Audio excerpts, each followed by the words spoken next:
Welcome to Meaningful, Measurable Marketing. I'm Jen Carroll. And I'm Annalisa Hilliard.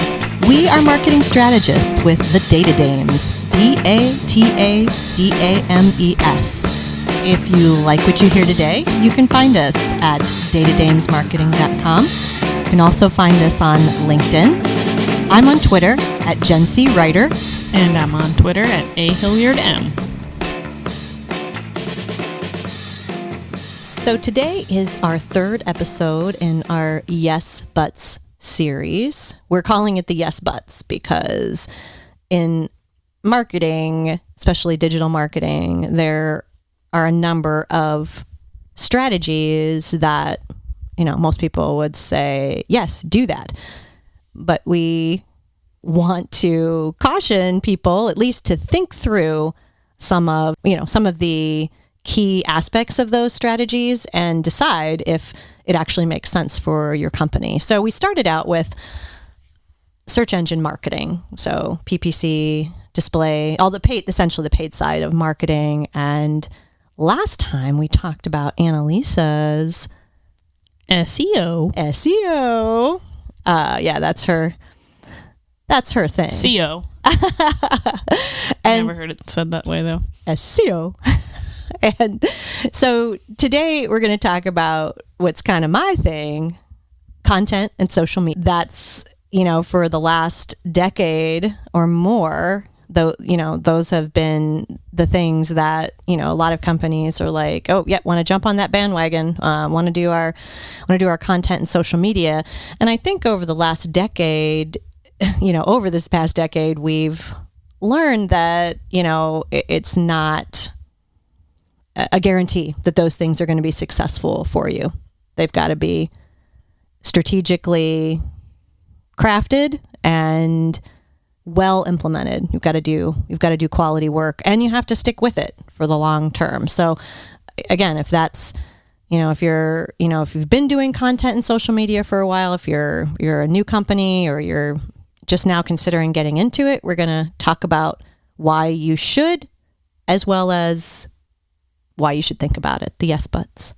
So let's move into our favorite segment, maybe. Perhaps. What are we drinking? Which makes perfect sense with marketing, right? Yeah, for sure. Why not? You gotta drink sometimes. After hours. Oh, yes. And in 2020? Yeah. All the time. Maybe all the time. Work from home, right? Yeah. So what were we drinking today, Annalisa? Well, today we started out with some coffee. Rising Star in Cleveland. Coffee shop, roastery, local. Love it. Yeah, check them out. I forget what neighborhood that's called that they're in. It's basically on the outskirts of Ohio City. Yeah, but in Tremont. And I was going to say, was the one... I feel like there's a neighborhood that it's in that it's called, but I was not recalling it at the moment. Yeah, I was thinking we stopped by Rising Star just after we'd eaten at Lucky's in Tremont, so it probably wasn't all that far. No, we went there before we went to Lucky's. Oh dear, I'm forgetting already. Mm-hmm. But we were staying in Ohio City. That's right. And it wasn't far. That's right. It's Cleveland, not New York City, so right. Everything's close. Honestly, that's one of the beauties of Cleveland. Yeah. Everything is, everything. You don't have to get on the public transit. No, you don't have to go far to find actually really great food and beverages. That's one of my favorite things about Cleveland. So, yeah, Rising Star. We recommend them. I would say that our next segment is also one of our favorite segments. This is getting bad. We're saying like the main segment is our least favorite segment. Where we're sharing our knowledge. Oh, you're right. That is a little concerning. Yeah. Well, anyway, this segment is the small business shout outs. And today we are giving props to our friend, Aubrey Miller at Redbud Suds. She makes eco-friendly soap.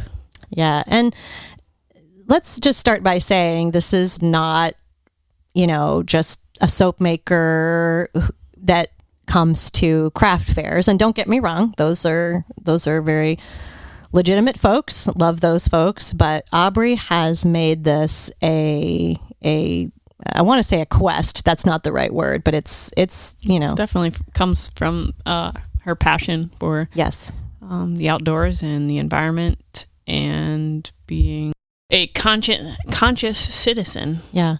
So the soap that she makes is essentially a 4-in-1 bar, and it works for shampoo and shaving, and so obviously washing your body. What am I forgetting? The conditioner. There we go. Jen's not using conditioner. Yeah. Just kidding. Why would she? She uses Redbud Suds. I know. I actually, yes. After a while, you forget what all the 4 things are. I do. No, that is legit. Yeah. I have been using Redbud Suds probably for at least 6 months. I feel like it's more than that. I feel like I started maybe a year. Yeah, almost a year using Redbud Suds, and I have legitimately, again, there I use that word again. I've gotten rid of my shampoo, my conditioner, my shaving cream, and bath gel. Yeah, if it wasn't for your daughter, you'd probably be like, why do I have all this room in my shower? I know. Yes. And the game changer with Aubrey soap is she has these cool little shoe fuzz, which is basically like a little bag that the soap fits in. And so it can hang in your shower, just like, off of a little hook in your shower, and keeps the soap in good shape, makes it easy to hold on to, and it's great for traveling. So she also has travel size bars. Yes, that's true. Right. She does have travel size bars, but I mean, just a breeze. I love the product. And then we didn't even mention about the awesome scents that she has. Oh yeah, I know. Citrus. SENSE. No, SCENTS. Scents. Scents. She's got a lot of good scents also. Yes. But what's your favorite? Citrus, Sunshine, and the kick-ass lemongrass. Yeah, mine is two. The cedar, extra meter cedar, and the Gunflint peppermint. Oh yeah. And that one, I know she gives proceeds from that bar to a Boundary Waters organization. Yeah. And that's the key thing with every purchase that you make from Redbud Suds. She is you're essentially supporting an organization that's plastic neutral. I know that's something she's really excited to have achieved. And then some of her bars actually go to support very specific eco-friendly charities. Mm-hmm. So really love what she's doing. Check it out, redbudsuds.com. Yes. And you can find her on Instagram too. And I think Instagram, she might be on Facebook. I'm not sure, but definitely Instagram's a lot. All right, so that brings us to our least favorite segment. No, just kidding. Right, especially because we're talking about content today. Yeah, so I'm really just going to sit back and maybe snooze. Oh, no. No, because SEO and content... There's some good juju between the two. Yes, absolutely. So let's do a quick outline. So with content and social media, there are 3 key areas we feel like are important to focus on. The first is going to be time and money. Mm-hmm. Do you want to invest it? Idea generation. How do you do it? And are you going to be focused? And what outcomes do you want to get? So focus and outcomes. Those are the kind of the 3 key areas we want to talk about today. So let's start with time and money. I think with digital marketing, and we've talked about this before, the idea that it's cheap and easy and fast. All those things, like, we're used to picking up our phones and typing in our search and getting instantaneous answers. So we've kind of become conditioned to think that also is synonymous with how the content is produced. And that's just not the case. There is definitely a lot of time that goes into producing content, especially if you want it to be good. And I think here's where we should talk a little bit about research. The idea just throwing out onto the web anything that, comes to mind isn't necessarily a good strategy. So tell us just a little bit about what that means. What does research look like in producing content? Well, I think some of that comes from you, SEO guru. So tell us what search. I think it's a combined effort. Okay. Yeah. Sorry, I didn't mean. She's looking at me like, why did you She's throw trying this to back turn this to me? episode over to me. Yes, folks. I am. I reject it. Yeah. So, Sometimes, yeah. Okay. So there's like a play that we have, right? So you, if we're starting with messaging, then that really starts with you. All right. And we're going to be talking about that in the idea generation section. The idea is you have to know what people are asking and what things that they're looking for. And you can't know that unless you are doing the SEO research that's necessary. Yeah. So a lot of times that means doing keyword research, looking at the different phrases that users are typing into search to find your product or service. And that could be something totally different than what you might have thought. Yeah. One of the other tools that I use in keyword research, and Jen uses in different ways as well, probably with your messaging, but is Google Trends. And that's a pretty cool tool because it shows you, like, you can change the period of time that you're looking at and see what phrases they're using in certain areas of the country and over certain time periods. And that can be really interesting and eye-opening, along with just a traditional keyword research. But one of the parts of keyword research is looking at user intent. So looking at, okay, so we say, all these keywords are relevant to our client, and we then do research on each of those phrases to see, does the intent match? Does the searcher intent match what our client would have in mind for that keyword? So once that's done, and a lot of times, different types of keywords will help us determine the kinds of content that can be created. For instance, queries that are questions are typically beginning phases of research for searchers, and then the kind of content that we typically produce with question queries is obviously educational content. Yeah. Actually, I should say right here, we've actually flipped concepts 1 and 2. We've pretty much jumped right to idea generation, which is fine. We'll come back to like time and money investments, but we generally say, if somebody is using our services, you can expect that, a page of quality content is going to have an investment of 3 to 5 hours in a page. And does that include keyword research? Right. It would include keyword research, and it would include the actual content on the page. And that's just a typical page we're talking about. We're not talking about like, a long form piece of content, a long blog post. Right, like a white paper or anything like that. That goes even beyond. So, time investment. If you're not the person, if you as the marketing manager are not the person, if you're like, hey, I'm not a writer, that's not my strength, then you're looking at paying, a good writer. And that's where the money, the investment comes in, paying the writer, paying the person who's going to do the research for you. They usually aren't the same person, actually. And then when it comes to time and money on social media, what does that? Right. So you've got your content that, you could just put out organically and hope that it's captivating enough to be liked and shared and engaged with.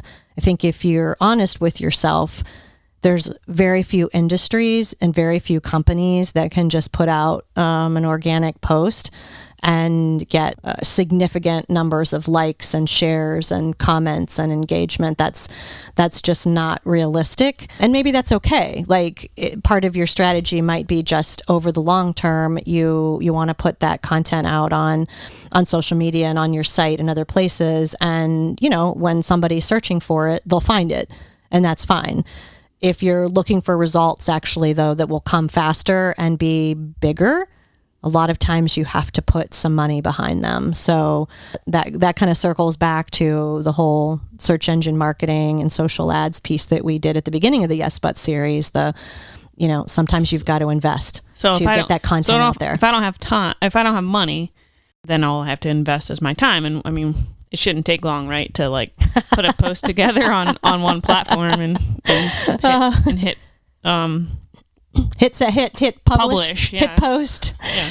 I mean, that's again not realistic. Usually a really well thought out social media post is going to take you some time. You want to understand first, who the post is for and target that audience, and then actually write good content, make sure it's grammatically correct and error free and all those things. So just publishing something on social media also takes your time and effort. So if I take time to write one good post, then I can just put it out on all of my platforms and make the most of that time, right? I love you as being the little devil's advocate. I mean, of course not, because every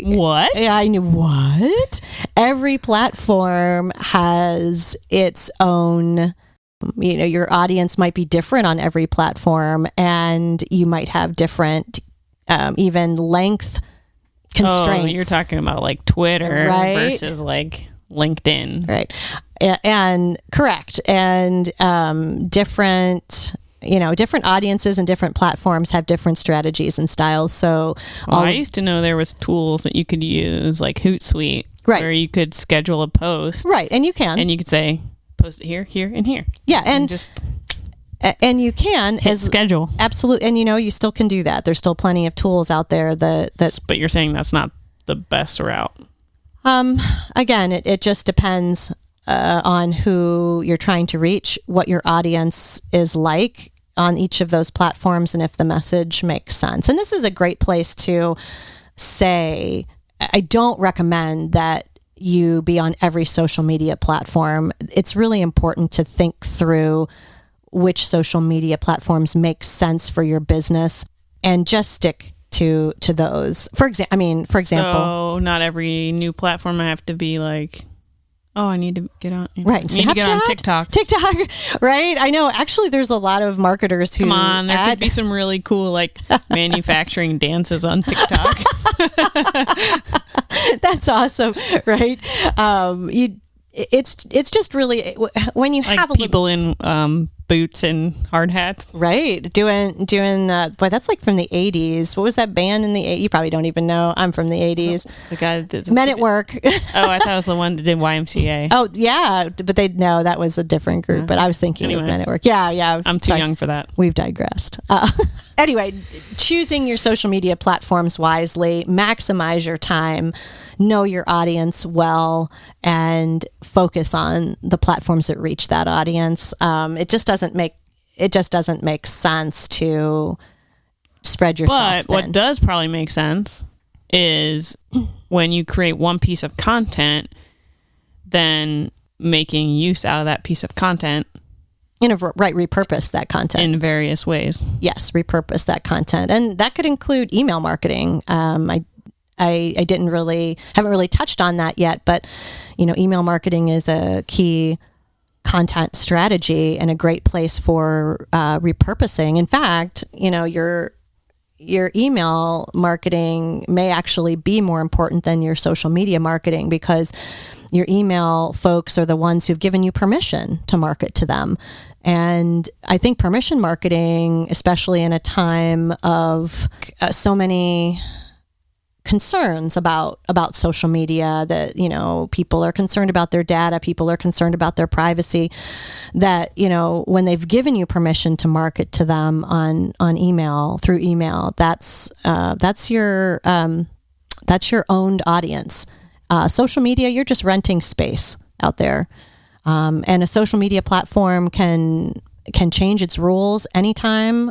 And you could find that, you know, that all the work, that hard work that you've put into growing your audience there may not be benefiting you in the way that you thought it would. So, so great idea, with a great statement about the importance of repurposing, and adding in the idea that you should be building an audience that is earned and not rented. Awesome. So we already talked a little bit about this next part with the idea generation. Right. Actually, we kind of have these first two have sort of blended together completely. Yeah, I talked about intent, and I mentioned the word messaging, but you're kind of like, no, we're talking about that somewhere else. So, talk about messaging. Right. So with messaging, the idea that your customers or clients have challenges that they're trying to overcome in their, either in their business or in their search for a product or a service. And how are you as a brand what does your product or service, how does it help them overcome those challenges? And it's, you know, a lot of times, what's the difference with, you know, branding and messaging? You know, branding a lot of times ends up being some nonstop talk about who you are and what you do. And it's not bad to establish who your company is in the marketplace. Brand messaging? Yeah, brand messaging. I think that's important. But if you're going to successfully reach new customers, new clients, they need to understand how your product or service helps them overcome whatever challenges or needs that they have. And that's at the heart of especially the kind of messaging that I work on. And a lot of times we'll actually start with the messaging, and, you know, we'll start with, you know, the benefits and the features, but, you know, again, not just talking about them like you would just kind of like put them out there and, you know, talk about your brand. It's specific to, how does this serve your customers better? How do you do that? How do you differentiate yourself? And a lot of times that will generate a lot of ideas about what kind of content should be created beyond, because messaging is not the content, right? I guess I should specify messaging is the ideas that drive the content, and maybe multiple kinds of content. It also helps spur your keyword research. From that messaging comes a lot of different ideas that help you, right, you know, come up with the keyword research that we've already talked about. Yeah, and really I like it because it gives like different angles. Like typically when I'd done research in the past, it would just be like going on to, you know, a client's website and looking at various things and trying to pull out, you know, things to research, and then looking at like competitors' websites and seeing where I might find some gaps. But I really like taking the messaging, you know, look different perspectives, different angles for definitely is helpful. And again, this is the beauty of this integrated process. You have the messaging, it drives your research, and then your research combined with the messaging piece is what ends up being content on the page. It's really a beautiful process that integrates all the players. It integrates your brand, it integrates your customers, it speaks to them, and it's also very targeted to what they're searching. Anyway, that's one of the key ways that we think, you know, idea generation works really, really well. And I don't want to forget to mention that some key players in this idea generation process are going to be your sales and customer service teams, because they're the ones who are out talking to customers, existing ones and potential ones. They have content needs. they have messaging ideas. They have a deep understanding of that side, that client facing, that customer facing side, and you don't want to miss out on their knowledge and their expertise that can be rolled into your marketing. So again, a seamless integration there also with sales and customer service. Really important when you're trying to generate ideas for content. So I think that brings us to our last point, focus and outcomes. And this is something that you probably are like, oh, you talk about this in every section of this this series. Right. Funny, but we are the Data Dames, and we believe pretty strongly in squirrel metrics. Focus. Squirrel. Yes, metrics and outcomes that matter. So with content, I think one of the biggest things I still see is unrealistic expectations in content. The idea that putting out a piece of content is, again, I think especially, with social media, we're almost conditioned to want those likes and want those comments, and we're like, checking our phones or whatever. But, content, wherever it might be, whether it's on your social media feed or, hopefully on your website, that's where it definitely needs to be, is the long game. And it takes time to garner the results that you want to have. It takes time to get those outcomes that you're striving for. So you're saying like a blog post doesn't have immediate effect per se. Right. And I guess I feel like everybody should already know that, but we still have people that, that don't really understand that. Well, yeah, it takes time. Maybe part of that is like, you put a lot of time into creating that piece of content. And you like add that into the time. Right. And you're like, oh, but I've been working on maybe a couple weeks or a couple months. Sometimes depends. Depending on what, the content is. Right. Back to that But idea really that it doesn't, time investment. Yeah. But really it doesn't affect organic search until you hit publish. Right. And then wait. Yeah. And then wait. Yeah. And then the time. And then the clock starts. Right. And I think a second part to this importance of focus and outcomes is the tendency, you already said squirrel, the tendency is to have like all these different initiatives and you're spread too thin, and you want to do this video and you want to do this blog post and you want to do this podcast and whatever, and you have like a whole list of content ideas, and you have too many balls in the air, so to speak, and it comes back to that messaging piece, and who's your audience, what are their challenges, what are the most important messages that you need to get out there to benefit your business, to meet your objectives and your goals. So stay focused on those things first. There's time to, once you get those going, there's time to develop other strategies and additional initiatives. But yeah, stay focused and really know what your buyer's journey is. I know this is kind of becoming a popular phrase, the buyer's journey, as opposed to the marketing funnel, because one thing that we're learning about, search, back to the squirrel concept, is that people can bounce around in a lot of different ideas and ways in their search to find the best product or service for what they're searching for. So they can go a lot of different ways and do a lot of different searches and, accrue a lot of different knowledge along the way. Are you understanding what their journey is? And are you meeting them with the content they need at each place? That all rolls into what's your focus, what outcomes matter. And maybe, Annalisa, if you could please talk a little bit about the kinds of outcomes that people can get from content. That we will be covering in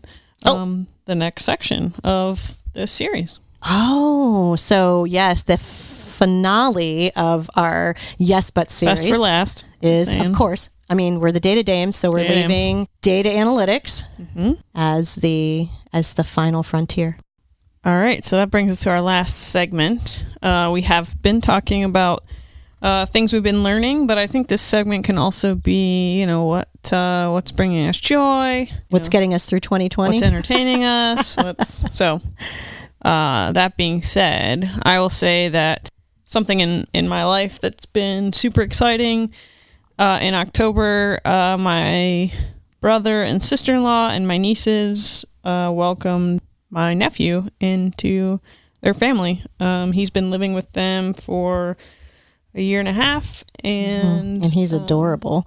Yeah, they were fostering him and able to go through the process of adoption. So that was finalized on October 20th. Which was also your birthday. I wasn't going to mention that. Oh, well, too late. Anyway, it was a great birthday present.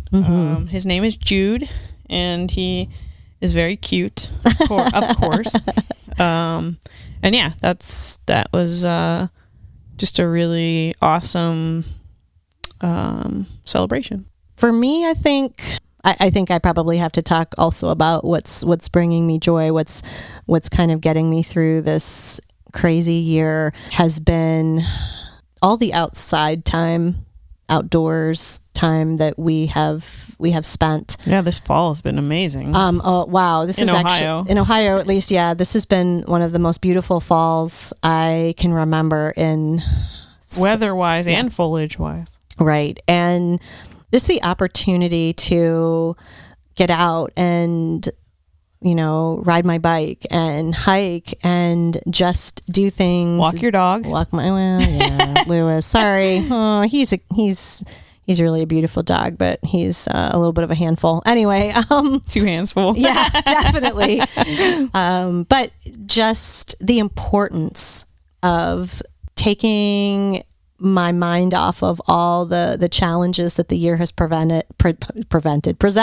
Yeah. Yeah, right. We should have prevented a few challenges. No, presented, and just enjoying nature and the outdoors, and it just brings a sense of peace and breath of fresh air. Definitely breath of fresh air. Pun intended. And it's just been so important. I think it's important to give your mind the space that it needs to be able to think about other things. And I think that just makes you a more creative, more thoughtful person. And that's absolutely essential right now. It's essential all the time, but especially right now. I agree. Well, I think that wraps us up. That wraps up another episode of Meaningful, Measurable Marketing. I'm Jen Carroll. And I'm Annalisa Hilliard. You can find us at datadamesmarketing.com. That's DATADAMES marketing.com. You can find us on LinkedIn. I'm on Twitter at Jen C. Writer. And I'm on Twitter at AHilliardM. Thanks.